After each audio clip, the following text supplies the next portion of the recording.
अस्सलाम वालेकुम। क्या हाल है आप लोगों का, कैसे हैं? अच्छा, एक शोक की फज़ा भी है और एक ये इत्मीनान भी है कि ये ऑपरेशन कामयाब रहा और जो इनिशियली जानी नुकसान हुआ वो तो हुआ और शहादतें हुई, लेकिन उसके बाद ड्यूरिंग द ऑपरेशन सिक्योरिटी ज़राए के मुताबिक कोई जानी नुकसान नहीं हुआ और ऑपरेशन कामयाबी के साथ अपने मंतक़ी अंजाम को पहुँचा और जितने भी दहशतगर्द थे उनको वासिल जहन्नुम कर दिया गया। एक दफ़ा फिर आपको बता दें कि जाफर एक्सप्रेस पर दहशतगर्दों के हमले ने पूरे मुल्क को हिलाकर रख दिया। मतलब literally out of a movie scene लग रहा था कि पूरी की पूरी ट्रेन हाईजैक हो जाए। आप अंदाज़ा करें इस बात को। 25 अफराद की मैयतें मच पहुँचा दी गई हैं और शनाख्त के बाद आबाई इलाकों को मुंतकिल की जाएंगी। 29 ज़ख्मियों को कोयटा के अस्पतालों में पहुँचा दिया गया है। हौसला अफजा बात यह है कि तमाम ज़ख्मियों की हालत ख़तरे से बाहर है। वज़ीर आज़म शहबाज शरीफ कुछ देर बाद कोयटा पहुँच रहे हैं और बलूचिस्तान में अमन व अमान से मुतालिक अहम फैसले मुतवक्के हैं। जाफर एक्सप्रेस अपडेट ये है हुमा कि वज़ीर आज़म कोयटा पहुँच गए हैं। Okay, he is there and of course हम आपको पता ही है कि अपडेटेड तो रखते हैं जैसे जैसे चीज़ें हो रही होती हैं। सो ही इज़ देयर नाउ। ये भी आपको बताएं कि जाफर एक्सप्रेस पर हमले का मामला आज कौमी असम्बली में भी ज़ेर बहस आया। कौमी असम्बली में भी जाफर एक्सप्रेस पूरी कुव्वत से दहशतगर्दों से निपटा जाएगा और सिविल और अस्करी क़यादत का इत्तफाक अहम फैसलों की मंजूरी दी गई है और जाफर एक्सप्रेस पर हमले करने वाले दहशतगर्दों को मुकम्मल तौर पर बैरूनी मदद हासिल थी। अब ये चीज़ें भी आपको पता है कि सामने आ रही हैं और ख़ास तौर पे कल से बात हो रही थी कि वो अपने हैंडलर्स से सैटेलाइट फ़ोन के जरिए राब्ते में थे। रियासत और हुकूमत किसी कीमत पर दहशतगर्दों के आगे सरनिगू नहीं होगी और ना ही उनसे किसी किस्म के मुज़ाकरात होंगे। वज़ीर आज़म शहबाज शरीफ की ज़ेर सदारत एक आला सतह के इजलास में कौमी और दाखिली सलामती की सूरत हाल पर तफसीली जायज़ा लिया गया है। ज़राए के मुताबिक इजलास में अस्करी क़यादत के अलावा आला सिविल हुक्काम और इंटेलिजेंस इदारों के आला अफसरान ने भी शिरकत की है। इजलास में सानिहा जाफर एक्सप्रेस की वजह से पैदा सूरत हाल पर भी तफसीली तौर पर बहस की गई है। इसी पे बात करेंगे। हमारे साथ मौजूद हैं राना सनाउल्लाह खान साहब, कुछ देर में हमें एक्चुअली ज्वाइन करेंगे। अच्छा, कुछ ऑब्वियसली असम्बली में क्या बातें होती रहीं, क्या क्या लोगों का कहना था, बल्कि सबसे पहले आपको दिखाते हैं वज़ीर दिफा ख्वाजा आसिफ और असद कैसर एक दूसरे को शर्मो हया का दर्ज भी देते रहे। ज़रा सुने और खुद ही आपको बात की समझ आ जाएगी। मैं अफसोस के साथूंगा कि इस सारे वाक़यात को जो भी 3 दिन में हुए, PTI के सोशल मीडिया ने जिस तरह इसको इंटरप्रेट किया है वो सारी कौम ने वो पढ़ा। कोई शर्म होती है, कोई हया होती है? ये मुख्तलिफ आवाज़ें जो हैं इन्होंने आपस में ये बांटे हुए हैं सारे काम कि फलाना गालियाँ देगा, फलाना दहशतगर्दी की हमायत करेगा, फलाना ये करेगा, फलाना ये करेगा। उनके खिलाफ दहशतगर्दों के खिलाफ इनकारी हैं जंग लड़ने के लिए। इस्लामाबाद पे हमला करने के लिए हर वक्त तैयार हैं। इक्तदार की जंग लड़ सकते हैं जनाब स्पीकर, लेकिन मुल्क की सालमियत की जंग लड़ने से इनकारी हैं। जनाब स्पीकर, क्या अच्छा होता कि प्रेसिडेंशियल एड्रेस पे लीडर ऑफ अपोजिशन इस बात का एतराफ़ करते कि पिछले 1 साल के अंदर इकनॉमिक रिकवरी हुई है इस मुल्क में। यहाँ के माशी अशारिये जो हैं वो ठीक हुए हैं। यहाँ पे हमारी बहादुर अफवाज जो हैं जिस तरह लड़ रही हैं दहशतगर्दी के खिलाफ, उसका एतराफ़ करते। मेरी दरख्वास्त है अपोजिशन बेंचों से कि पाकिस्तान की सालमियत की जंग लड़ें, पाकिस्तान की बका की जंग लड़ें, एक शख्स के इक़्तिदार की जंग ना लड़ें। जो डिफेंस मिनिस्टर साहब है, हम तवक्को कर रहे थे कि वो कोई भी बात करेगा, वाकयात है उसकी डिटेल बताएगा और पार्लियामेंट को एतमाद मिलेगा, लेकिन उनकी दिल दिमाग पे PTI सवार है, सोशल मीडिया सवार है। आप सुना रहे, इस पे कितनी दफा उन्होंने बलूचिस्तान का जिक्र किया और इस पे अफसोस का इजहार किया है। उसको सब कुछ जो है ना वो PTI के ऊपर जो वो इल्जाम तराशी करने पे तुला हुआ है। कोई भी उसके अंदर जो है ना एक कोई शर्म और हया होता, आज वो ये कहता कि मैं रिजाइन करता हूँ, ये सब कुछ तुम्हारी नाली की वजह से हो रहा है। तुम्हारे अंदर वो कैपेसिटी नहीं है, तुम्हारे अंदर वो सलाहियत नहीं है। हुकूमत की जिम्मेदारी थी कि आज बताते, आज वो एक रोड मैप देते, वो बताते कि हम इस सिचुएशन से कैसे निकलेंगे। मेरा मुतालिबा है कि सबसे पहले इस किस्म की सूरत हाल के लिए जरूरत इस बात की है कि नेशनल कंसेंसस बनाई जाती, नेशनल एक्शन प्लान के ऊपर अमल कराया जाता। सही मानों में जरूरत इस बात की है कि इसके लिए नेशनल कंसेंसस पैदा की जाए। हाँ, और चेयरमैन पीपल्स पार्टी बिलावल भुट्टो जरदारी ने भी कहा है कि वक्त आ गया है कि दहशतगर्दी के खिलाफ नेशनल एक्शन प्लान 2 बनाया जाए। बिलावल भुट्टो जरदारी ने मुल्क में दहशतगर्दी में इजाफे को सियासी इख्तलाफात बढ़ने की बड़ी वजह भी करार दिया है, जिसे शायद नहीं जुटलाया जा सकता। और साथ ही साथ आपको बताएं कि ज़राए बता रहे हैं कि जाफर एक्सप्रेस वाक़े के बाद इजलास में सियासी और अस्करी क़यादत ने पूरी ताकत से दहशतगर्दों को कुचलने का फैसला किया है। DGISPR लेफ्टिनेंट जनरल अहमद शरीफ ने भी वाज़े तौर पर कहा कि जाफर एक्सप्रेस वाक़े ने गेम के रूल्स तब्दील कर दिए हैं। जिस तरह आर्मी, पब्लिक स्कूल व तमाम सियासी जमातें और इदारे दहशतगर्दी के खिलाफ मिलकर लड़े थे और कामयाबी भी हासिल की थी, आज भी कमोबेश मुल्क को उन्हीं हालात का सामना है। एक तरफ TTP वाला मामला है, दूसरी तरफ BLA और दीगर तंजीमों का मामला है। दहशतगर्दी पर काबू पाना है तो सियासी इख्तलाफात को पीछे छोड़ना पड़ेगा, लेकिन बदकिस्मती से कोई जमात अपने लिटरली खौल से बाहर आने को तैयार है या नहीं है, ये भी एक अहम सवाल है। ये बहुत बड़ा सवाल है और भी बड़े सवाल है। राना सनाउल्लाह हमारे साथ हैं, मुशीर वज़ीर आज़म। बहुत बहुत शुक्रिया राना साहब। ट्रेन दहशतगर्दी ने पूरी कौम को तशवीश में मुब्तला कर दिया है। ऐसी चीज़ हमने पहले कभी देखी नहीं, ना सुनी, और रियासत ने भी इसे पूरी कुव्वत से कुचलने का अहद जो है वो किया है। बलूचिस्तान में ऑपरेशन तो पहले भी ऑब्वियसली होते रहे, हम देखते रहे, लेकिन अब रियासत क्या करेगी? कुछ इसके बारे में डिटेल ज़रूर दीजिएगा, बिकॉज ऑब्वियसली एक परेशानी भी है बलूचिस्तान में दहशतगर्दी से निपटने के लिए। क्या नई हिकमत अमली जो है वो अपनाई जा रही है और वो कितनी मौसर और शदीद होगी? देखिए, इस ट्रेन हादसे में या इस इंसिडेंट में जो चीजें सामने आई हैं, उनके ऊपर पूरी कौम को संजीदगी से न सिर्फ गौर फिक्र करना चाहिए, बल्कि इन चीजों की जो बुनियादी नोयत है उसको समझना चाहिए। देखिए, जब ये ट्रेन का इंसिडेंट शुरू हुआ है और जब उन दहशतगर्दों ने ट्रेन में सवार बेकसूर नहत्थे शहरियों को यरगमाल बनाया है, तो उसके with in few minutes Afghanistan में जो उनके यानी सहूलतकार थे उनके साथ उनका राब्ता जो है वो एस्टैब्लिश हो गया। और इंडियन मीडिया ने जो है वो इस वाक़े को इस तरह से यानी पेश करने की कोशिश की, पूरी दुनिया को दिखाने की कोशिश की कि जैसे ये कोई दहशतगर्दी का वाक़या नहीं है, जैसे ये कोई बहुत बड़ा जो है वो मिशन था जिसके ऊपर कुछ लोग जो है वो कामयाब होने जा रहे हैं। तो इससे पूरी कौम को ये बात समझ आ जानी चाहिए, बल्कि आ चुकी होगी, कि ये जो दहशतगर्दी का सिलसिला बलूचिस्तान में और इसके साथ साथ KPK में जो है वो हो रहा है, इसके पीछे वो गुमराह कौन अनासर जिनका तल्लक बदकिस्मती से KPK या बलूचिस्तान से है, उनके साथ साथ वो दहशतगर्द तंजीमें जो अफगानिस्तान बेस्ड है और वो मुल्क जो पाकिस्तान के वजूद के खिलाफ था, जिसने आज तक पाकिस्तान को के वजूद को तस्लीम नहीं किया, जिसने आज तक कश्मीर को जो है उनका हक खुद इरादियत नहीं दिया, वहाँ पे आज़ादी जो है वो देने की बजाय वहाँ पे जो भी आज़ादी के लिए जिस किसी ने भी बात किया वहाँ पे बदतरीन जुल्म हुआ है। तो जब ये दहशतगर्दी की तहरीक जो है ये अब साबित हो चुकी है और इस इंसिडेंट से और ज्यादा ये बात जो है वो सामने आ गई है कि इस दहशतगर्दी के पीछे जो है वो हमारा दुश्मन मुल्क है और दहशतगर्द तंजीमें हैं। इसमें और भी जो है वो ऐसे अनासर और मुल्क शामिल हैं जो कि पाकिस्तान का वजूद नहीं देखना चाहते, पाकिस्तान को आगे बढ़ता नहीं देखना चाहते।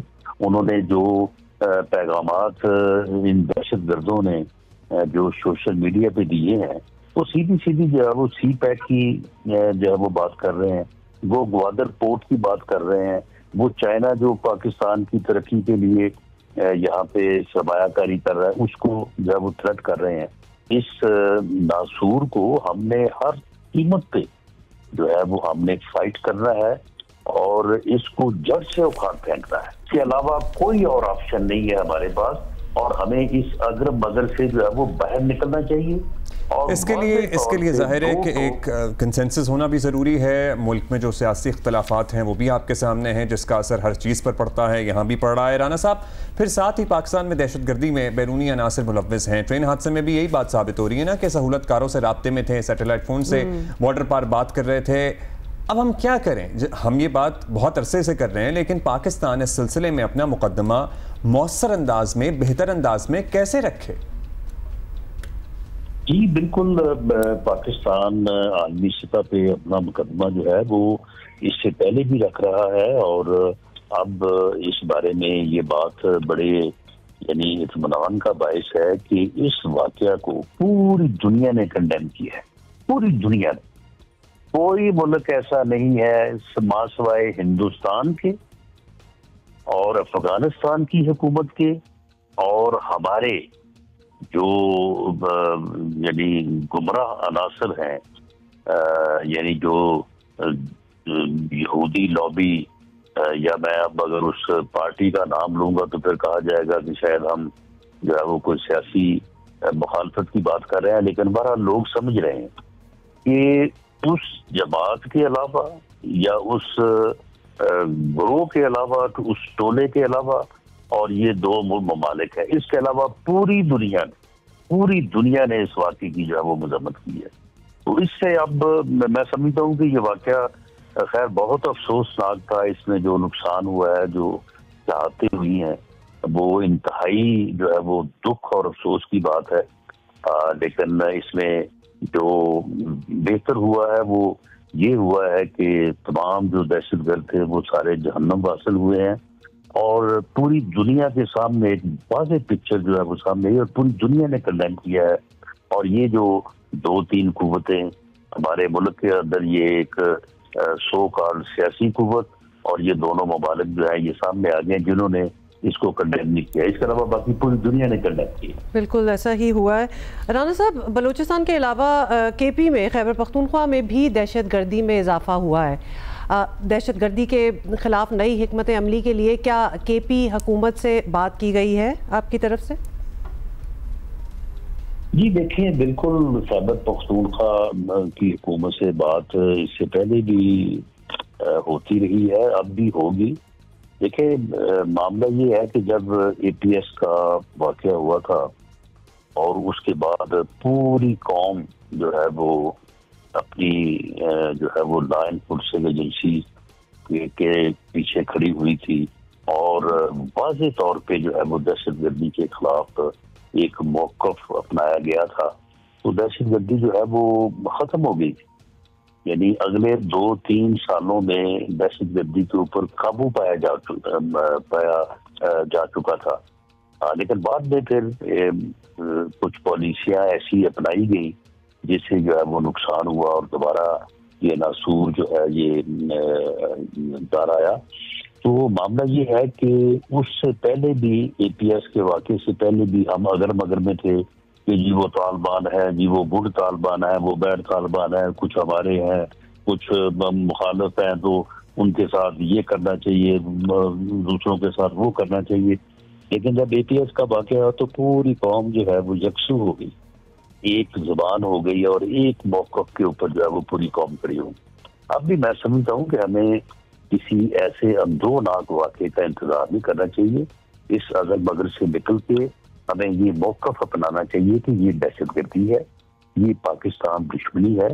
पाकिस्तान के अंदर जो भी इशूज़ हैं, वो भले उनकी कोई भी नौइयत हो, उनकी सियासी नौइयत हो, उनकी जो है वो डेवलपमेंट की नौइयत हो, उनमें किसी की महरूमी का गिला हो, किसी का जो है वो कोई अदरवाइज गिला हो, वो सारी चीज़ें जो है वो विदिन पाकिस्तान हम बैठ के कर सकते हैं, उनको हल कर सकते हैं। हल हमें करना चाहिए, हमें आपस में बैठना चाहिए, टेबल पे आना चाहिए, तमाम सियासी कुव्वतों को साथ जोड़ना चाहिए। ये सारी चीजें जो है ये विदिन पाकिस्तान। राना साहब, आप खुद ही कह रहे हैं कि राना साहब आप खुद ही कह रहे हैं कि आप सबको साथ बैठना चाहिए। जाहिर है ये वक्त की ज़रूरत है इस सिलसिले में। सारी सियासी जमातें और एक यूनाइटेड फ्रंट भी होना चाहिए, सीसा प्लाई दीवार बन जाएं तो क्या ही बात है, लेकिन उसके लिए आपको तहरीक इंसाफ से बात करनी होगी। तो क्या हुकूमत बानी पीटीआई से दहशतगर्दी के खिलाफ एक आवाज बनने के लिए बात करेगी? जी, मैंने पहले भी अर्ज किया है, बिल्कुल जिस तरह से EPS के वाक़े के बाद उस वक्त के वज़ीर आज़म मियां नवाज शरीफ ने बानी पीटीआई को अगले रोज फोन किया था, जो कि 126 दिनों से वज़ीर आज़म हाउस के बाहर धरना दिए बैठे थे, गालियां दे रहे थे और रोज ये कह रहे थे कि मैं आपको जो है वो गिरेबान से पकड़ के घसीट के जो है वज़ीर आज़म हाउस से निकालूंगा। उन्हें फोन करके कहा था कि खान साहब आए, मुल्क को जरूरत है इस दहशतगर्दी के खिलाफ, हमें एक हो के जो है वो खड़े होना चाहिए और आए, हम बैठ के जो है वो इस मामले का जो है वो हल सोचते हैं। तो उसके बाद फिर जो है वो पूरी कौम जो है वो दहशतगर्दी के खिलाफ एक आवाज और एक कमिटमेंट के साथ जो है वो खड़ी हुई और आने वाले अगले 2-3 साल में इसके ऊपर काबू पाया। आज भी वज़ीर आज़म पाकिस्तान में शहबाज शरीफ साहब बिल्कुल इस मकसद के लिए तैयार हैं। वो तमाम पार्टीज को, तमाम सियासतदानों को, वो कोई हमारे साथ हो, वो कोई हमारे खिलाफ हो, वो कोई हमारा खैर खा हो, वो हमारा कोई खैर खा ना हो, सबके साथ बैठने को तैयार है, सबके साथ बात करने को तैयार है। वो PTI हो, वो कोई और जमात हो, सब जमातों को इकट्ठा करने को तैयार है। लेकिन मामला ये है कि सभी को जो है इस बात की अहमियत को देखना चाहिए और PTI को और बानी PTI को मैं ये उनसे भी ये मुतालबा भी करूंगा और उनसे ये तवक्को भी करूंगा कि उन्हें इस वाक़े की मजम्मत करनी चाहिए। उस तरफ से इस वाक़े की उस तरह से जिस तरह से मजम्मत पूरी कौम कर रही है, पूरी दुनिया कर रही है, उस तरह की मजम्मत जो है वो उस तरफ से नहीं हुई। ठीक है, आप कह रहे हैं कि पीटीआई इस तरह से मजम्मत नहीं की जिस तरह मजम्मत पूरी दुनिया पूरी कौम कर रही है, तो आपने उनसे उस तरह की मजम्मत का मुतालबा भी किया और साथ ही ये भी कह दिया कि वज़ीर आज़म तैयार हैं हर सियासी जमात बशमूल PTI से बात करने के लिए इस मामले पे। और ये मामला जो है ये थम भी नहीं रहा, रोज़ हमें कोई दहशतगर्दी की कोई और ख़बर आती है। जैसे एज वी स्पीक आपको बताएं कि क्या हो रहा है। टांक से खबर है, जंडोला में धमाके के बाद शदीद फायरिंग सुनाई दे रही है। जंडोला में धमाके के बाद शदीद फायरिंग हो रही है। बिल्कुल इनिशियल रिपोर्ट्स हैं जो हम तक पहुंच रही हैं। क्या वाक़या है, एग्जैक्टली किस मकाम पे हुआ है, हम इंफॉर्मेशन गैदर करने की कोशिश कर रहे हैं। जैसे ही पता लगेगा सबसे पहले आपको बताएंगे। टांक में जंडोला का ये इलाका है और यहाँ पर एक धमाका हुआ और उसके बाद इस वक्त शदीद फायरिंग हो रही है। वज़ीर आज़म कोयटा में मौजूद हैं, वहाँ आला सतह का इजलास होगा, मशवरा होगा, मुशावरत होगी, सूरत हाल का जायज़ा लिया जाएगा। We'll keep you updated, of course. अभी हम ब्रेक लेंगे, ब्रेक ले रहे हैं।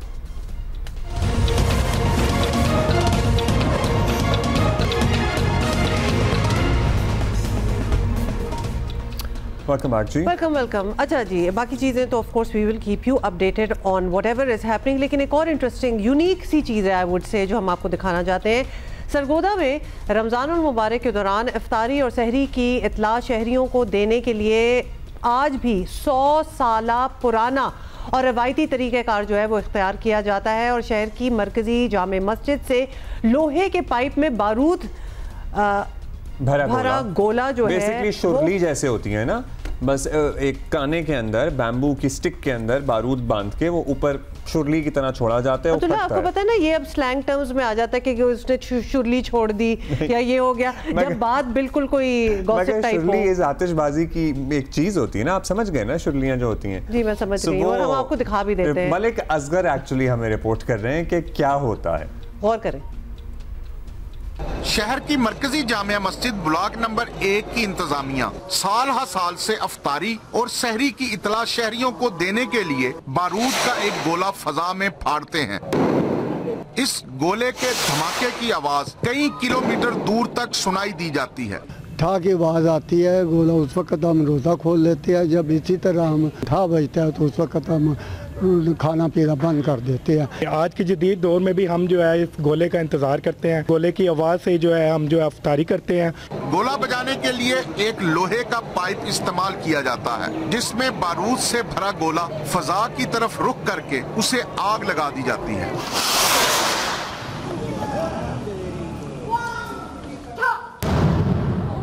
ये तरीकाकार गुज़िश्ता 100 साल से जायद अरसा से इख्तियार किया जा रहा है। धमाका खेज मवाद सहरी और अफ्तारी के वक्त एक मरतबा फाड़ा जाता है, जबकि ईद उल फितर का चांद नजर आ जाए तो खुशी से शहर में बारूद के कई धमाके किए जाते हैं। बहुत अरसा से हमारा ही खानदान इस मस्जिद की अल्हम्दुलिल्लाह इमामत खिताबत खिदमत कर रहे हैं और गोला उस वक्त से लेकर आज तक गोला चल रहा है। सरगोदा में धमाका खेज गोला बजाने के साथ साथ सायरन भी बजाया जाता है।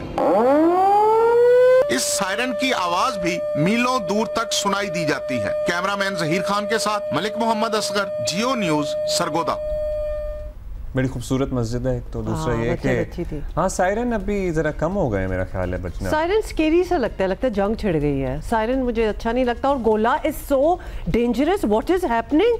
अब्दुल्ला, ये गोला फट सकता है हाथों में? हाथों में, ऑफ कोर्स हाथों में। 100 साल में तो फटा नहीं। अब एंगल इधर उधर हो जाए तो गोला कहीं और जाके लगे। 100 सालों में नहीं होगा, लेकिन it just takes one time, you know. हाँ, बस हो रहा है। Anyway, in this day and age this is a very dangerous practice. और वो तो चलो कर ही रहे हैं, माहिर हैं, लेकिन प्लीज ना कीजिए। हाँ, मतलब हम पतंगबाजी तो पता नहीं क्या क्या, हम हर चीज को तो बैन कर देते होते हैं। थोड़ा सा भी डर लग जाए कि पब्लिक हैजर्ड ये हो सकता है तो गोला चला रहे हैं बैठ के। It's okay, Huma. No, it's not okay. हाँ, एयर पोल्यूशन जरूर होती है। फायरवर्क्स भी तो होते हैं, ये उसी नौयत का है। बस वो कहते हैं 30 दिन रोज 2 बार हो रहा है गोला। प्लीज, फायरवर्क्स होके खत्म हो जाते हैं। ये 30 दिन सुबह शाम गोला है, सुबह और शाम, और ईद पे ज्यादा गोले। और आपको पता है ना, there are mobiles in this world. जैसे ये हमारे मोबाइल पड़े हुए हैं, इनके अंदर अलार्म होते हैं, लोग उठते हैं। मतलब ये भी तरद्दुद कोई और ही करे आके आपको जगाए तो आप सहरी इफ्तारी के लिए। जियो न्यूज़ लाइव देखें, वहाँ अजान आपको पता लग जाएगा, वो भी आपको पता चल जाएगा। बड़े तरीके हैं। अच्छा जी, अभी आगे बढ़ेंगे और बताना आपको ये है कि गुर्दों के अमराज से आगाही का आलमी दिन आज मनाया जा रहा है। ये दिन मनाने का मकसद गुर्दों की सेहत, अहमियत और गुर्दों के अमराज से मुताल्लिक शऊर आगाही पैदा करना है। इस साल का मौजू है कि क्या आपके गुर्दे ठीक हैं, जल्द पता लगाएं, गुर्दे की सेहत की हिफाजत करें। आलमी इदारा सेहत के मुताबिक पाकिस्तान में 1,70,00,000 से ज़ायद अफराद गुर्दों के मुख्तलिफ अमराज में मुब्तला हैं, जिनकी तादाद में सालाना 15 से 20% इजाफा हो रहा है, जबकि पाकिस्तान में सालाना 20,000 अफराद गुर्दों के अमराज के बायस ज़िंदगी की बाजी हार रहे हैं। गुर्दों के अमराज के इलाज के हवाले से SIUT सिर्फ पाकिस्तान ही नहीं, पूरे खित्ते का मोतबर नाम है, जो गुज़िश्ता 5 दहाइयों से मुस्तहक मरीज़ों को सेहत की मयारी सहूलियात जो है वो बिल्कुल मुफ्त फराहम कर रहा है। और सिर्फ गुज़िश्ता साल की बात करें तो आपको बताएं कि 42 लाख से ज़ायद मरीज़ों ने SIUT से इस्तिफ़ादा जो है वो हासिल किया है। साल 2024 के दौरान 5 लाख से ज़ायद डायलिसिस और 1,30,000 से ज़ायद सर्जरीज जो हैं वो वहाँ की गई हैं। इसी पे बात करते हैं। नेफ्रोलॉजिस्ट हैं SIUT के डॉक्टर एजाज अहमद। डॉक्टर साहब शुक्रिया। डॉक्टर साहब, आपके इदारे की ज़ाहिर खिदमत की पूरी दुनिया लिटरली मोतरफ़ है। ये साल कैसा रहा? और हम आपसे जानना चाहते हैं कि क्या पाकिस्तान में गुर्दों के अमराज में इजाफा हो रहा है, और अगर हो रहा है तो बुनियादी वजूहात क्या हैं? जी अस्सलाम वालेकुम। जी, तो मुख्तलिफ चीज़ें हैं। एक तो आजकल के जो मीडिया और के हवाले से कि लोगों में, आप लोगों के चैनल ने और बाकी सब इदारों ने की वजह से गुर्दों के मर्ज़ के बारे में लोगों में आगाही फैल रही है आहिस्ता आहिस्ता। तो अब लोग बहुत ही जल्दी भी आने लगे हैं हमारे अस्पताल में। तो आगाही के अलावा भी, जैसा आपने कहा कि क्या वाकई पाकिस्तान में गुर्दों का मर्ज़ पहले के मुकाबले में बढ़ रहा है, तो हमारे पास जो SIUT में जितने मरीज़ आ रहे हैं उनकी तादाद को देखते हुए हमें तो यही लग रहा है कि हाँ, गुर्दों के अमराज में पाकिस्तान में पहले के मुकाबले में इजाफा हुआ है। हम ये देख रहे हैं अपने आउट पेशेंट में, अपने इमरजेंसी में, कि गुर्दों के मरीज़ों की तादाद में यकीनन इजाफा हुआ है। डॉक्टर साहब, आपको क्या इसकी वजह लग रही है? पहले थोड़ा सा एक ये भी कंपैरिजन दे दें, क्योंकि हम जब बात करते हैं, एक फिगर जो हमने ली है कि पाकिस्तान में 1 करोड़ 70 लाख से ज़्यादा अफराद गुर्दों के मुख्तलिफ अमराज में मुब्तला हैं। ये एक ह्यूज नंबर है। क्या ये बहुत, अगर ख़ित्ते में ही अगर कंपैरिजन कर लें तो आपको भी ये नंबर ज़्यादा लग रहा है? हम इंडिया, बांग्लादेश, अफ़गानिस्तान, हम इन सारे मुल्कों से ज़्यादा हमारे हैं गुर्दों के अमराज? अच्छा देखिए, जब हम बात करते हैं 1 करोड़ से कुछ ज़्यादा लोग हैं जिनको गुर्दों के अमराज हैं, तो हम बहुत सारे गुर्दों के अमराज को एक साथ मिला करके हम एक फिगर देते हैं कि भाई 1 करोड़ के करीब लोग शायद गुर्दे के मर्ज में मुब्तला हैं। मतलब जनरली दुनिया में दूसरी जगह के जहाँ पे के बड़ी बड़ी पॉपुलेशन पे हुई है, रिसर्च हुई है, उससे ये लगता है कि तकरीबन 10% ऑफ द पॉपुलेशन, यानी किसी भी मुल्क के 10% की आबादी में किसी न किसी किस्म के गुर्दे की बीमारी मौजूद है। और वो मामूली नौइयत की भी हो सकती है और ज़्यादा शदीद नौइयत की भी हो सकती है और इतनी ख़राब भी हो सकती है कि उससे गुर्दे फेल हो जाएं। दूसरे मुल्कों और हमारे मुल्क में फ़र्क ये है कि वहाँ पे ये बीमारियाँ इब्तिदाई स्टेज में उसकी तशख़ीस हो जाती है और इलाज शुरू हो जाता है। हमारे यहाँ चूँकि इसके जो हमारे अपने मुल्क के वसाइल हैं और जिस तरह से हमारा हेल्थ नेटवर्क पूरे मुल्क का है, उसमें लोग बहुत देर से पहुँचते हैं। तो ये जो 1 करोड़ वाली है, ये वैसे तो फिगर लगभग ठीक है दुनिया के हवाले से, लेकिन फ़र्क मैंने बताया वही कि हो सकता है कि इससे ज़्यादा लोग हमारे मुल्क में मौजूद हों। ये तो आम एक तखमीना लगाया गया है कि इतने होंगे कम से कम, लेकिन हमारे यहाँ बदकिस्मती से ऐसे लोग जिनको के एडवांस डिजीज़ है उनकी तादाद ज़्यादा है।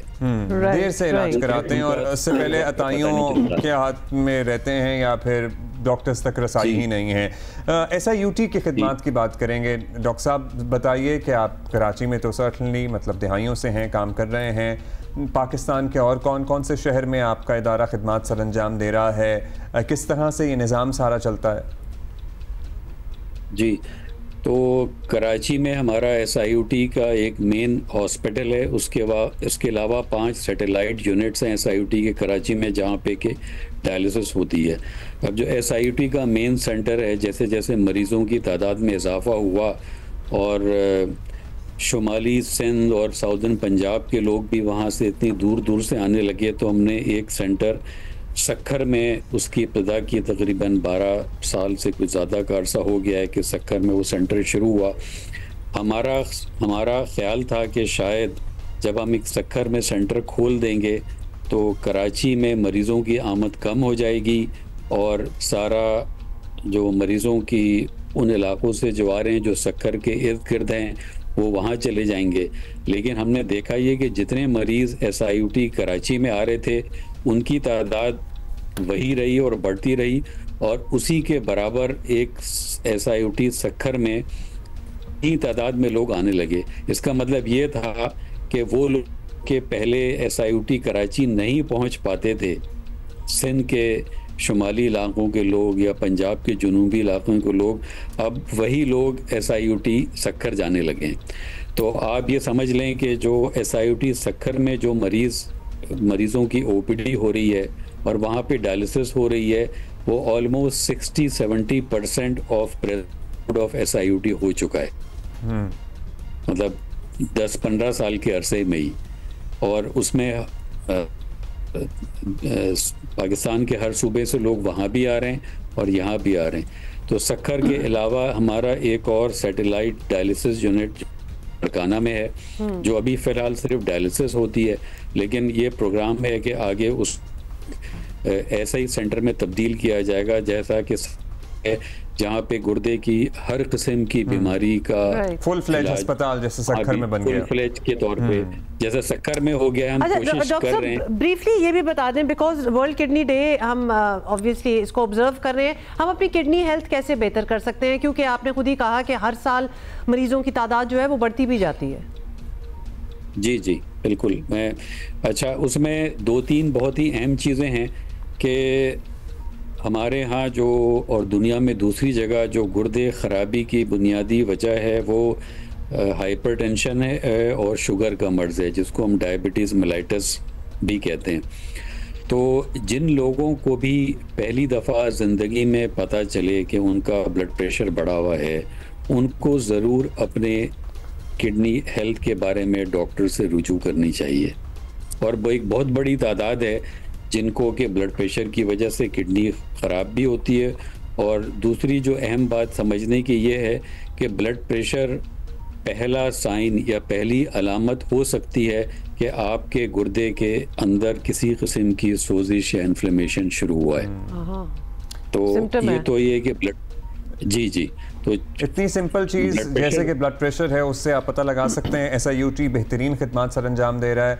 डॉक्टर साहब सलामत रहें आप लोग, आपकी टीम, सब लोग ज़ाहिर है। और जो लोग देख रहे हैं वो जानते हैं कि किस तरह से मुफ्त इलाज गुर्दों का लाखों मरीज़ों का किया जा रहा है और ये सिलसिला इसी तरह चलता रहे, इसके लिए सबकी कंट्रीब्यूशन की भी ज़रूरत होती है। डॉक्टर एजाज अहमद, बहुत बहुत शुक्रिया, आप हमारे साथ थे। इस वक्त हम ले रहे हैं एक छोटी सी break. Will be right back.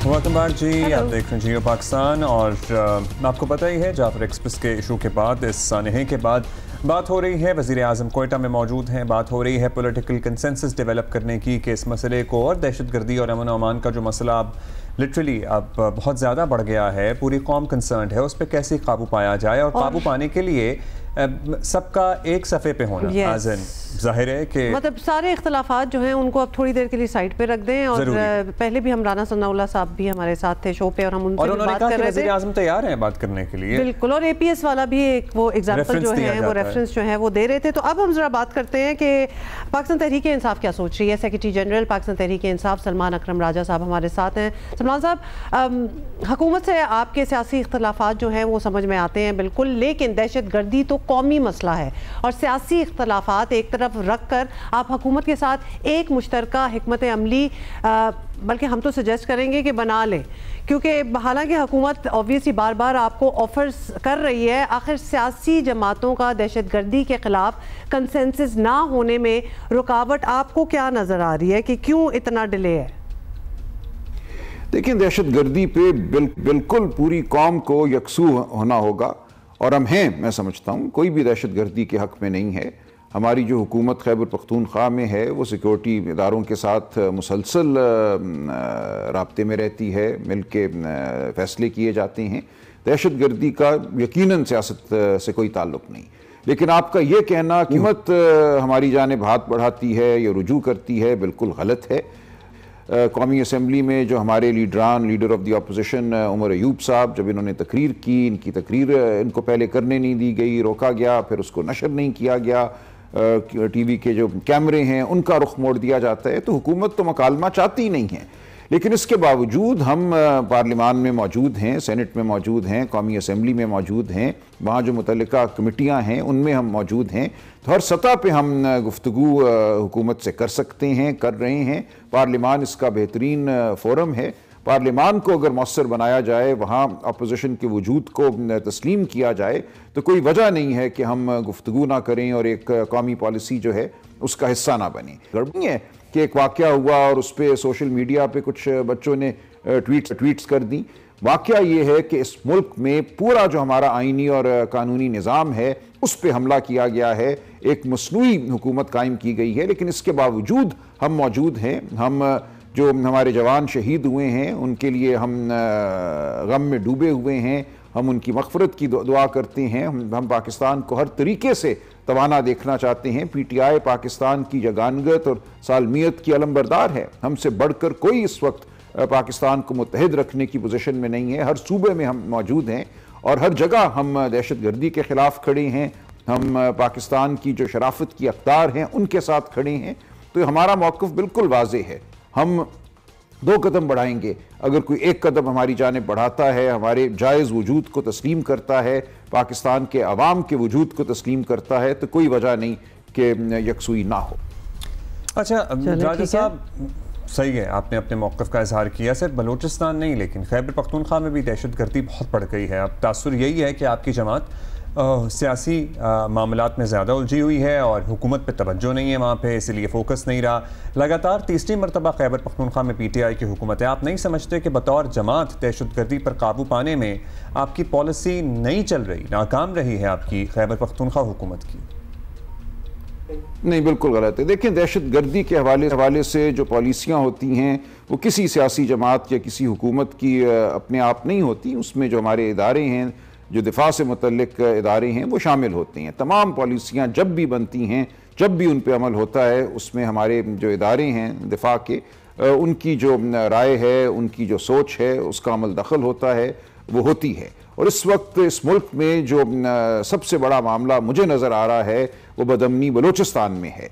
Balochistan में तो हमारी हुकूमत नहीं है, लिहाजा ये पूछना होगा कि बदअमनी की वजह क्या है। ये सियासी इख्तलाफ नहीं है, इसकी वजूहात गहरी हैं। वो बलूचिस्तान हो, वो खैबर पख्तूनख्वा हो, वो अब सिंध हो जहाँ पानी के हवाले से तशवीश है, तमाम इलाकों में नज़र यही आता है कि अवाम को दूर रखा गया है हुकूमत से, अवाम की हकीकी नुमाइंदों को दूर रखा गया है, अवाम के साथ वो मकालमा नहीं हुआ पिछले 70 साल में जो होना चाहिए, जिसके नतीजे में अवाम और रियासत बिल्कुल एक हों। जब तक आप अवाम की आवाज़ को दबाएंगे, अवाम में और रियासत में एक दूरी रहेगी, जिसके नतीजे में बदअमनी और इंतशार रहेगा। तो हम बिल्कुल ये चाहते हैं कि खैबर पख्तूनख्वा में अमन हो, और ज़ाहिर है उसके लिए हम तगदुआ भी कर रहे हैं। हमारी हुकूमत वहाँ हर रोज़ इस मामले से नबर्द आज़मा होती है, लेकिन जो पॉलिसियाँ हमने अपनाई हैं पिछले 30, 40, 50 साल के दौरान, बिलखुसूस खैबर पख्तूनख्वा और अफ़गानिस्तान के हवाले से, उनका जो नतीजा है वो आज हमारे सामने है। अब भी हमें मिलकर बैठना होगा, सर जोड़कर हमें पॉलिसी मुरतब करनी होगी जो सूदमंद हो, जिससे हम इस दहशतगर्दी पे काबू पा सकें। हमें इलाकाई और इलाके से दूर जो कुव्वतें हैं उनसे मकालमा करना होगा।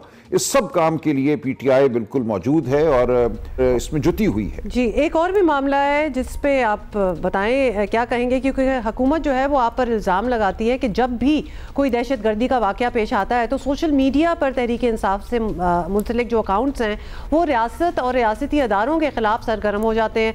और इनफैक्ट हालिया ये जाफ़र एक्सप्रेस पर दहशतगर्दों के हमले के दौरान भी ऐसा ही देखने में आया। तो हुकूमत कह रही है कि आप दहशतगर्दी के वाक़े पर सियासत चमका रहे हैं, और सवाल भी किया जा रहा है कि क्यों ऐसा कर रहे हैं और अपने सोशल मीडिया अकाउंट्स को क्यों नहीं आप कंट्रोल करते?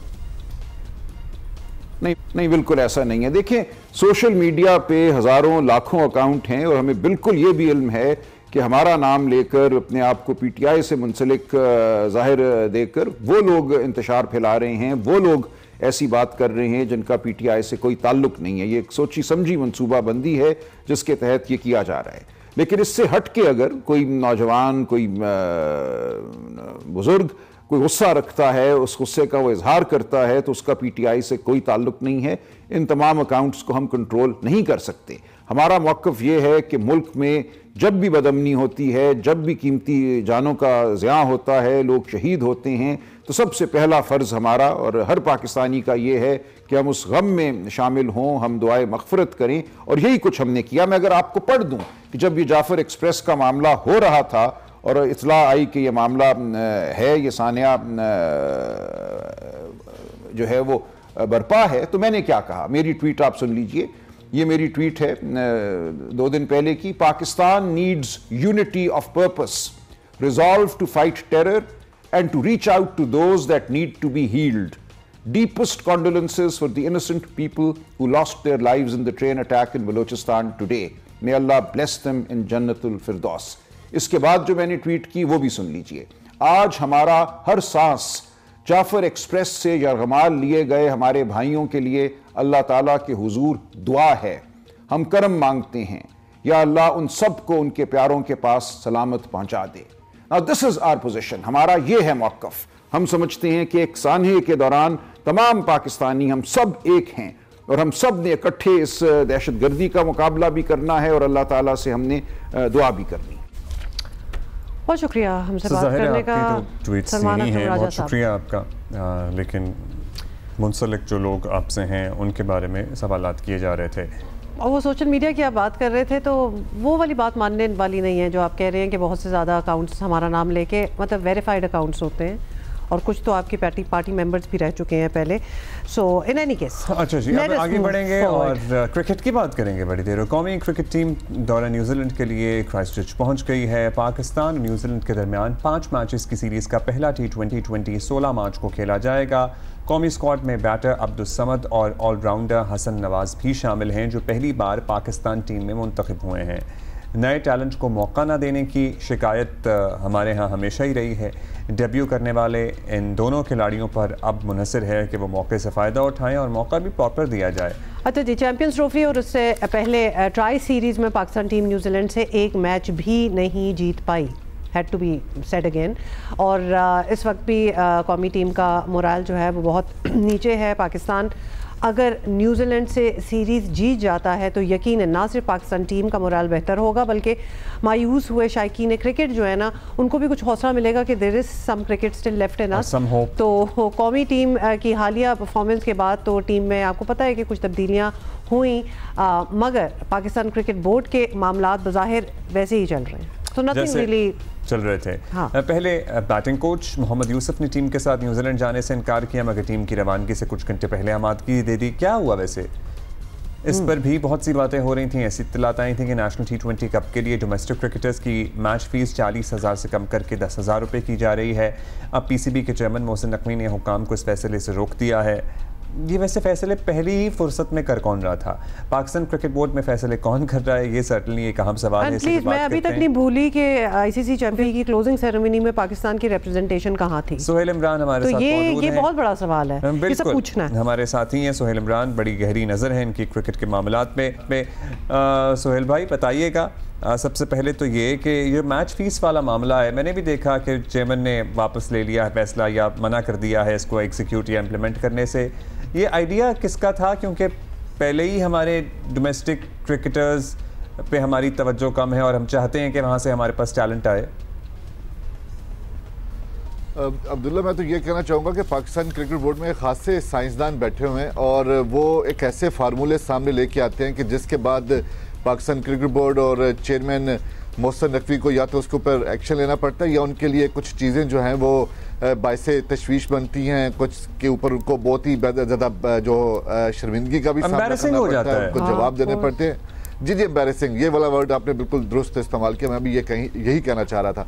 और यही कुछ हुआ। अगर ये वाला आइडिया दिया गया था डोमेस्टिक क्रिकेट की तरफ से, जो कि वहाँ पर भी एक ब्यूरोक्रेट बैठे हुए उनकी तरफ से, अगर ये फैसला किया गया था या कुछ कंसेंसस के साथ किया गया था, तो सोचना तो ये चाहिए था कि जो लड़के जो बच्चे ये वाला टूर्नामेंट खेल रहे हैं वो आया चैम्पियंस लीग के जो चैम्पियंस कप के जो मैचेस हैं उसमें वो शामिल रहे हैं, क्या आया उनको इतने पैसे बन चुके हैं, क्या आपने उनके नेशनल T20 जो कप हो रहा है 16 रीजन की 18 टीमें उसमें हिस्सा ले रही हैं, वो इंतज़ार कर रहे थे कि उनको ये पैसे मिलते, अच्छे खासे पैसे बन जा रहे थे उनके, तो आपने 75% से भी ज़्यादा कट लगा दिया और वो उसके कोई भी कॉन्सिक्वेंसेस जो हैं उसके बारे में सोचा नहीं गया। और यही वजह है कि कल हमने इस चीज़ को हाईलाइट किया और उसके बाद ये खासा इशू भी बना, एक तशवीश पाई जाती थी कौमी क्रिकेटर्स में और बर वक्त जो है वो पाकिस्तान क्रिकेट बोर्ड की तरफ से ये दोबारा इसको रिव्यू करने का फैसला किया गया। चेयरमैन PCB जब मोहसिन नकवी के इल्म में ये बात आती है तो वो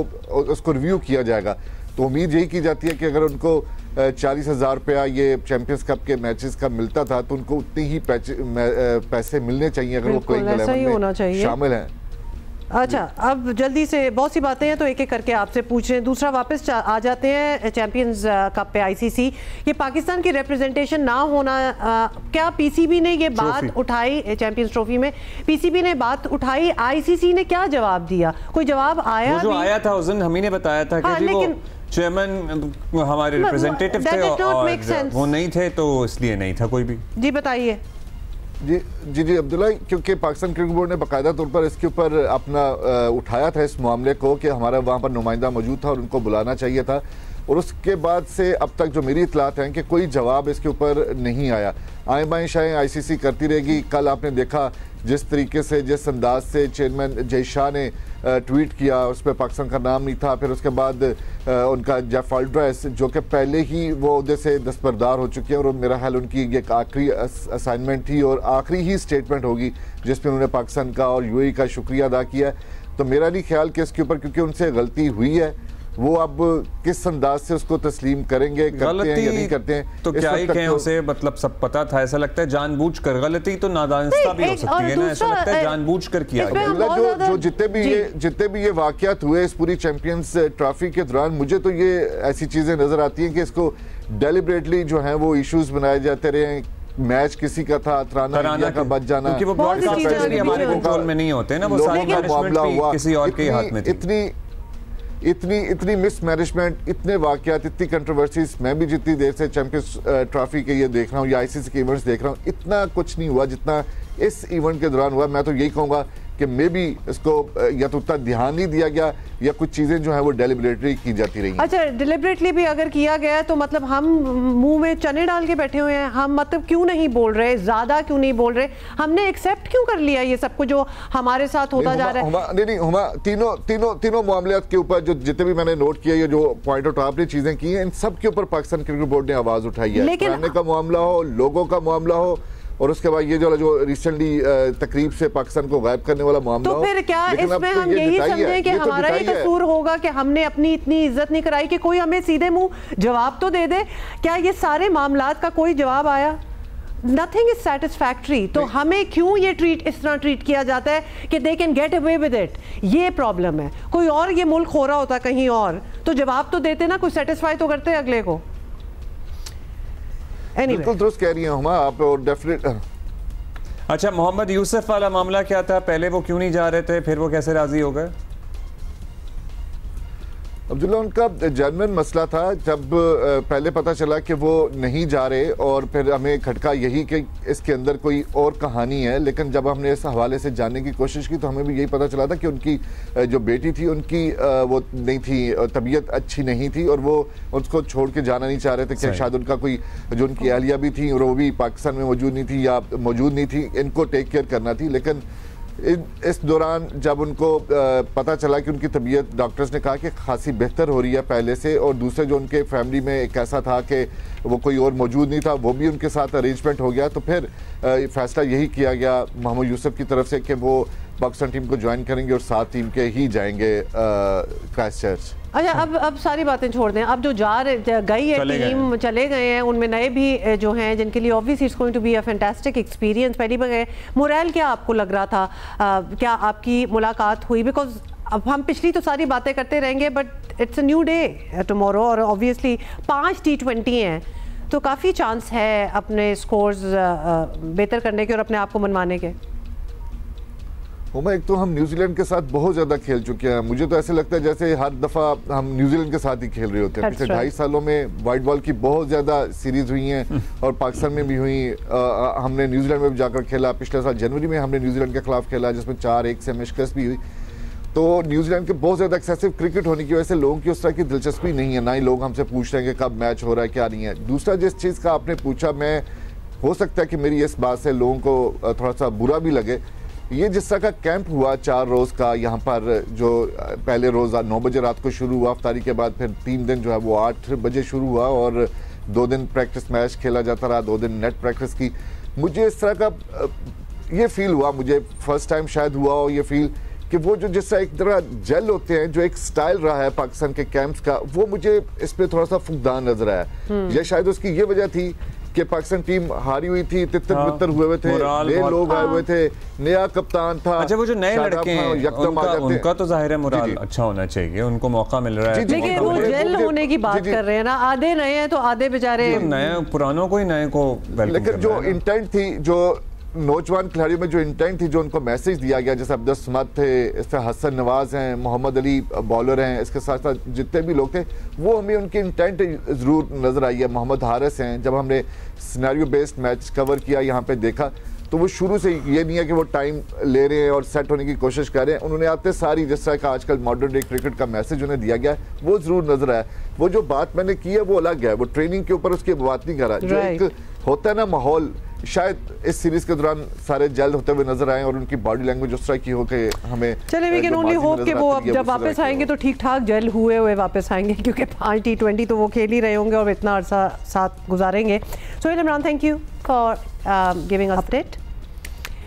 अच्छा जी, आपको बताएं बल्कि आपको दिखाएं कि डिप्टी कमिश्नर लाहौर सैयद मूसा रज़ा का कहना है कि रमज़ानुल मुबारक के दौरान सब्जियों की कीमतें जो हैं वो काबू में रही हैं, फलों की कीमतें जो हैं वो भी कंट्रोल थी और कर रहे हैं और 4 महीने से शहर में तजावुज़ात के ख़िलाफ़ ऑपरेशन भी जारी है। फुटपाथ को साफ़ किया ताकि पैदल चलने वालों को आसानी हो और किसी का रोज़गार जो है वो नहीं छीना। ये जब ठेला लगाने वालों को मुतबादिल जगह फराहम की है। उम्मे फरवा इस बारे में रिपोर्ट कर रही है। Let's watch it.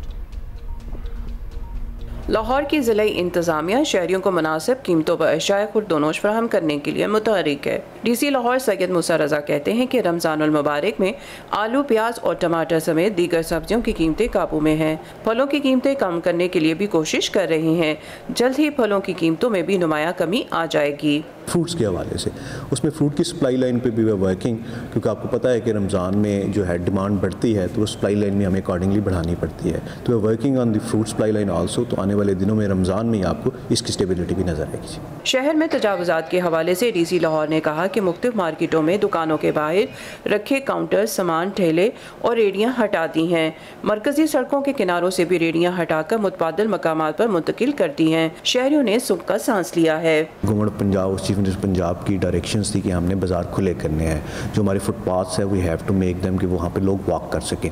जो बात आपने की है लोगों का आता है, ये मैं वहाँ पे क्लैरिफाई करता चलूँ, किसी का रोजगार नहीं छीना गया। DC लाहौर ने मजीद कहा कि यौम अली पर निकलने वाले जुलूस के रूट पर CCTV कैमरों से मॉनिटरिंग की जाएगी। सिक्योरिटी के बाइस रास्ते बंद किए जाते हैं, आवाम ताउन करे। रमजान के आखिरी अशरे में खरीदारी ज्यादा होती है। मार्केटों में पुलिस एहलकार तैनात होंगे। किसी को हुल्लड़बाजी करने की इजाजत नहीं दी जाएगी। कैमरामैन सफदर अली के साथ उम्मे फरवा, जियो न्यूज़ लाहौर। थैंक यू उम्मे फरवा। सो बाकी आप हमें बता सकते हैं लिख के कि आपको क्या लग रहा है, कीमतें कंट्रोल में हैं या नहीं है। ब्रेक लेंगे, थोड़ी देर में वापस आएंगे। See you.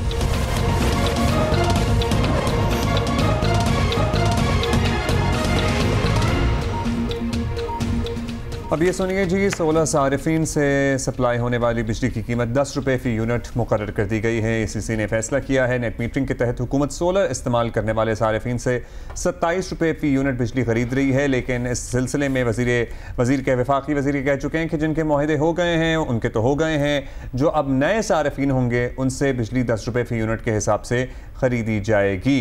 सो ये है सूरत हाल और एलामिया इसका जारी हो गया है। इस फैसले का इतलाक नए सोलर पैनल लगाने वालों पर होगा। पहले से सोलर पैनल इस्तेमाल करने वाले सारिफीन पर इसका इतलाक नहीं होगा। बिजली 10 रुपये फ़ी यूनिट उनसे ख़रीदी जाएगी। ये है सिलसिला। तो मुबारक हो हैं अब्दुल्ला, क्या कहेंगे? पता नहीं कि नहीं, ये इसके आगे क्वेश्चन मार्क है मेरे दिमाग में कि क्या मुबारक हो कि नहीं हो। एनीवे फॉरगेट, आगे चलते हैं हम। हिम्मत और हौसले मजबूत हों जनाब तो बहुत कुछ मुमकिन है। ऐसा साबित कर दिखाया है ट्राई एथलीट सना आरिफ ने, जो बैनुल अक़वामी सतह पर पाकिस्तान की नुमाइंदगी करते हुए 3 आयरनमैन 70.3 या हाफ आयरनमैन मुकम्मल कर चुकी हैं। 40 साल सना आरिफ ने 2024 में तुर्की और बहरीन में आयरनमैन 70.3 मुकाबलों में हिस्सा लिया था। और इस खेल को समझने वाले जानते हैं कि ट्रायथलॉन एथलेटिक्स जो है मुकाबलों की मुश्किल तरीन शक्ल होती है। एक्चुअली हम पता कर लेते हैं कि कितनी मुश्किल होती है, बिकॉज हम सुनते तो रहते हैं, but this is the first time कि हमारे चैम्पियन जो हैं चैम्पियन बनी हैं और हमें इन्होंने ज्वाइन किया। सना आरिफ ट्राई एथलीट हमारे साथ हैं। सना, देखो आपको क्या हाल है, कैसी हैं? Thank you so much for calling me on the show. अल्हम्दुलिल्लाह मैं ठीक ठाक हूँ, आप लोग कैसे हैं? बिल्कुल ठीक। अच्छा, please do explain to us. एक तो हमें ये पता है कि ट्रायथलॉन को सबसे ज़्यादा टफेस्ट एथलेटिक स्पोर्ट कहा जाता है। क्या क्या चीज़ें इसमें इन्वॉल्व होती हैं? कौन कौन से 3 स्पोर्ट्स होते हैं? तो ट्रायथलॉन में 3 स्पोर्ट जो इन्वॉल्व होती है, स्विमिंग होती है, साइकिलिंग होती है और रनिंग होती है। और ये एक के बाद एक करना होता है। इसके डिफरेंट डिस्टेंस होते हैं और sprint, super sprint, Olympic, half iron man, full iron man, तो इसके डिफरेंट डिस्टेंस होते हैं और ये 3 स्पोर्ट्स होते हैं इस पे। ऑलराइट, सो आपने कब से ये सिलसिला शुरू किया? मतलब 3 मुख्तलिफ स्पोर्ट्स में महारत हासिल करना और एक के बाद एक शुरू कर देना, बहुत हिम्मत चाहिए होती है। ये मेरे जहन में तो काफ़ी टाइम से था कि मुझे ये मैं चाहती थी ये करना, क्योंकि मैंने इसके बारे में सुना था, देखा था, मेरे दोस्त वगैरह थे जो ये सब करते थे। लेकिन मैं कर इसलिए नहीं रही थी क्योंकि मुझे स्विमिंग बिल्कुल नहीं आती थी। तो 2021 के आखिर में मैंने स्विमिंग सीखना शुरू की थी। साइकिलिंग, नॉर्मल साइकिलिंग करना आती थी माउंटेन बाइक में, मगर रोड बाइक का कोई पता नहीं था कि कैसे करते हैं। लेकिन बस एक के बाद एक सिलसिला बनता गया। जब मुझे स्विमिंग आना शुरू हो गई, फिर मैंने ओपन वाटर स्विम स्टार्ट की। रनिंग शुरू से करती थी मैं, और फिर जब साइकिलिंग में थोड़ी एक्सपीरियंस मेरा अच्छा होना शुरू हुआ तो तब मैंने रजिस्टर किया इस रेस के लिए। मेहनत काफ़ी थी, काफ़ी डिटर्मिनेशन, डेडिकेशन थी। बस फिर अल्लाह का शुक्र है कि ऐसा मौका बनता गया। दिस इज अमेजिंग, मतलब ये हम सोच रहे थे कि आप अपनी जब कहानी सुनाएंगी तो सब चीज में ही आप चैंपियन जो हैं और आप कहेंगी कि मैं तो बचपन से करती ही थी। एग्जैक्टली, आपने स्विमिंग सीखी है only a few years back, so that is truly commendable. और फ्यू इयर्स बैक सीख के भी इतना आप आगे माशाल्लाह आ गई, तो बड़ी कमाल की बात है। ज़रा हमें ये एक्सप्लेन करें, कितना ड्यूरेशन स्विमिंग में होता है, कितना साइकिलिंग का डिस्टेंस होता है और रनिंग का, ये बताइए, किलोमीटर डिवीजन बताइए रनिंग के। ओके, तो आयरनमैन 70.3 में स्विमिंग होती है 2 किलोमीटर और 1.9 किलोमीटर जो कि ऑलमोस्ट 2 किलोमीटर होती है। फिर उसके बाद साइकिलिंग होती है 90 किलोमीटर, 90 किलोमीटर, और उसके बाद होती है रनिंग जो कि 21 किलोमीटर होती है, 21 हाफ मैराथन। और ये कितना जो जीतते हैं जैसे चैंपियंस, जो टॉप 5 10 होते हैं, कितने वक्त में कर लेते हैं? वो लोग कर लेते हैं 4 घंटों में कर लेते हैं। मतलब जो एलीट एथलीट्स होते हैं, जो प्रोफेशनल होते हैं, वो 3.5-4 घंटों में कर लेते हैं। सो आपका पर्सनल बेस्ट क्या है अब तक, और आप कहाँ तक जाने का इरादा रखती हैं? मेरा पर्सनल बेस्ट अभी तक 7 घंटे है, और मेरा इरादा तो 5 घंटे तक पहुंचने का है, मगर अगर मैं 6 घंटे में कर लूंगी I will be very happy. हम तो आपके लिए 7 घंटे पे भी बहुत खुश हैं। मैं तो I can't get over your swimming bit ना, कि आप ना सिर्फ कि आपने सीख लिया, आपने समुद्र में भी कूद गई। अदर पाकिस्तानी विमेन जो कि आपके साथ, आपका कभी इनकाउंटर हुआ किसी और एथलीट से इस तरह? नहीं, मेरा किसी पाकिस्तानी एथलीट है जिसको मैं मिली हूँ ऐसा नहीं हुआ। मुझे मेरा ही खुद का पता है कि जब मैंने ये शुरू की थी तो मुझे अपने खुद का ही पता था जो मैं ये करती थी, और इसके अलावा मुझे दूसरे मुल्क के काफ़ी एथलीट्स थे जिनका पता था। अच्छा Sana, how do you train for it? How does one train for something? मतलब ये इसमें बहुत सी चीज़ें हैं, क्योंकि स्विमिंग अलहदा है, साइकिलिंग अलहदा है, रनिंग अलहदा है। How do you work out? इसके लिए आई हैव अ कोच जो कि मेरा पूरा वर्कआउट प्लान करता है। मेरी एक दिन में 2 ट्रेनिंग्स होती हैं। जैसे सुबह के टाइम साइकिलिंग होती है, फिर मेरा ऑफिस होता है, फिर उसके बाद मैं या तो रनिंग करूंगी या उसके बाद मैं साइकिलिंग करूंगी। तो ये एक पूरा प्लान होता है जिसमें मेरा टाइम भी डिसाइडेड होता है, मेरी ड्यूरेशन डिसाइड होती है, लेकिन एक दिन में 2 वर्कआउट लाजमी चीज़ है। इसके अलावा अगर आप ये नहीं करेंगे तो you can't train for an triathlon. Very impressive Sana Arif, बड़ा अच्छा लगा आपसे बात करके, बड़े अच्छा आपने हमें एक्सप्लेन भी किया, and knowing that you are one of the only ones in Pakistan who's doing it. हम more than impressed हैं. We are in awe actually. We would love other girls to, you know, and people to join, become a triathlete. Why not? Thank you Sana. Elite है athletes की. हाँ, that's right. This जबरदस्त बात है।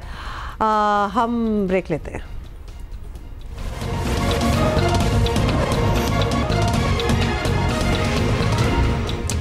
भाई गर्मी पड़ रही है मुल्क के जनूबी इलाकों में, और कराची का दर्जा हरारत 37 से 38 हो गया है। दूसरी तरफ बालाई इलाकों में गैर मुतवक्के अभी तक सर्दी सीजन चल रहा है। यही नहीं, बाज़ इलाकों में बर्फ पड़ रही है। क्या हो रहा है? मैं बात ही नहीं कर रही ना, मैं आपको बताता हूँ। फिर गैर मामूली मौसमी सूरत हाल के साथ रमज़ान मुबारक का महीना भी चल रहा है। ऐसे मौसम में ये बताना बहुत ज़रूरी है कि आवाम सहरी और इफ्तारी में ऐसा खाना खाएं कि इनका रोज़ा भी अच्छा गुजरे और सेहत भी बेहतर रहे। नो, अब नहीं हो सकता। या तो खाना दो ला के, मतलब या तो खाना दो, मतलब हम एडवाइजरी उसमें। डॉक्टर इरफान सिद्दीकी साहब हमारे साथ मौजूद हैं, जीपी हैं, जनरल फिजिशियन हैं।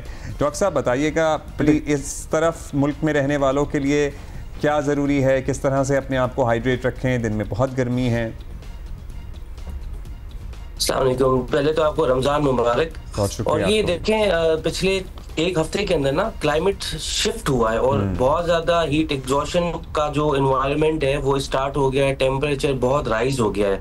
अब चूंकि रमज़ान भी है तो आपके पास सहरी का ये वक्त होता है जिस वक्त आप कोशिश करें कि जो है दही जैसे हो गई और हाइड्रेटिंग वेजिटेबल्स हो गई, मीट या चिकन को जो है आपको अवॉइड करना है, और कोशिश करें कि उस वक्त ज़्यादा पानी या जूस वगैरह उसका इस्तेमाल ज़्यादा करें, ताकि दिन के औकात के अंदर जब आप ड्यूटी पे जा रहे हैं और आपका सन एक्सपोयर हो रहा है, आपकी पानी, आपके जिस्म का जो है वो पानी ज़ाया हो रहा है, आपकी नमकियाँ ज़ाया हो रही है, वो रिकवर हो सकते हैं, वो बैलेंस हो सकते हैं। क्योंकि ये जिस्म का जो 70% बना हुआ होता है वो पानी का बना होता है, और जिस्म को जो सारी मैकेनिज्म चला रहा होता है वो ये नमकियाँ, सोडियम, पोटेशियम चला रहे होते हैं। अब जैसे क्लाइमेट शिफ्ट हुआ है हमारे पास, तो मेरे पास बहुत सारे फूड पॉइजनिंग, इंटेस्टिनल इन्फेक्शन के पेशेंट, हीट एग्जॉशन के पेशेंट, जो कि वो उस सेवेरिटी के नहीं है, जो कि आगे वाले दिनों के अंदर जब और हीट होगी तो हीट स्ट्रोक के साथ पेशेंट्स आएंगे।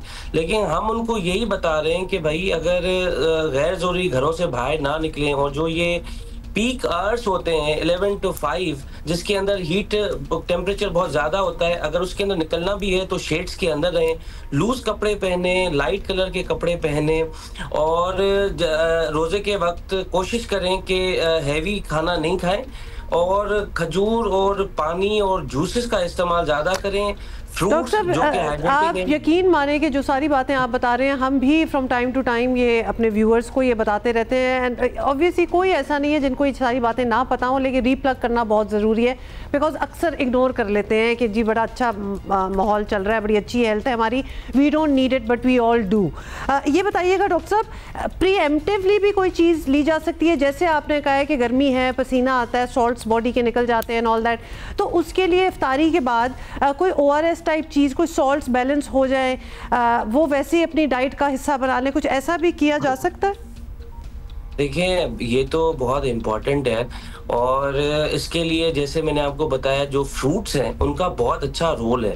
जैसे वाटरमेलन अभी आया है, सीजनल फ्रूट है, सरदा है, बहुत सारे ऐसे फ्रूट्स हैं जिनके अंदर पानी की मकदार ज़्यादा है। अच्छा, उसके बाद जूसेस पिएं, कोशिश करें कोल्ड ड्रिंक्स अवॉइड करें, फ्रेश फ्रूट्स के। जो ये जी, अगर आपको अब लस्सी पी सकते हैं, लस्सी इज़ वेरी हाइड्रेटिंग। जैसे आपने कहा कि अब मैं ये जनरल नाम लूँगा, टैंग है, जिसके अंदर सारे इलेक्ट्रोलाइट्स होते हैं, जो कि हाइड्रेटिंग ड्रिंक है, वो कोशिश करें। शुगर का इस्तेमाल कम करें क्योंकि वो पानी एब्जॉर्ब करता है। अच्छा, मैं आपको एक बहुत इंपॉर्टेंट बात बताता चलूँ कि इस वक्त जो हाइपरटेंसिव जो ब्लड प्रेशर के पेशेंट्स हैं ना, उनके लिए फिर प्रिकॉशंस डिफरेंट है, क्योंकि उनका ब्लड प्रेशर बढ़ा हुआ है। वो ज़्यादा जो है वो नमकीन शरबत वगैरह या खाने वगैरह या ज़्यादा पानी नहीं पी सकते, वरना उनका ब्लड प्रेशर शूट किया जाता है। तो वो कोशिश करें पानी पिए, लेकिन जूसेस जो है ना वो बैलेंस अमाउंट में पिए, और अपने ब्लड प्रेशर को पानी से हाइड्रेट करना ही अच्छा है। बहुत शुक्रिया आपका डॉक्टर साहब, आपने वक्त दिया। अभी क्या टाइम है हमारे पास? तो अपनी सेहत को बेसिकली समझें और उसके साथ आप डील करें। That's it and we're going to see you tomorrow inshallah. Bye.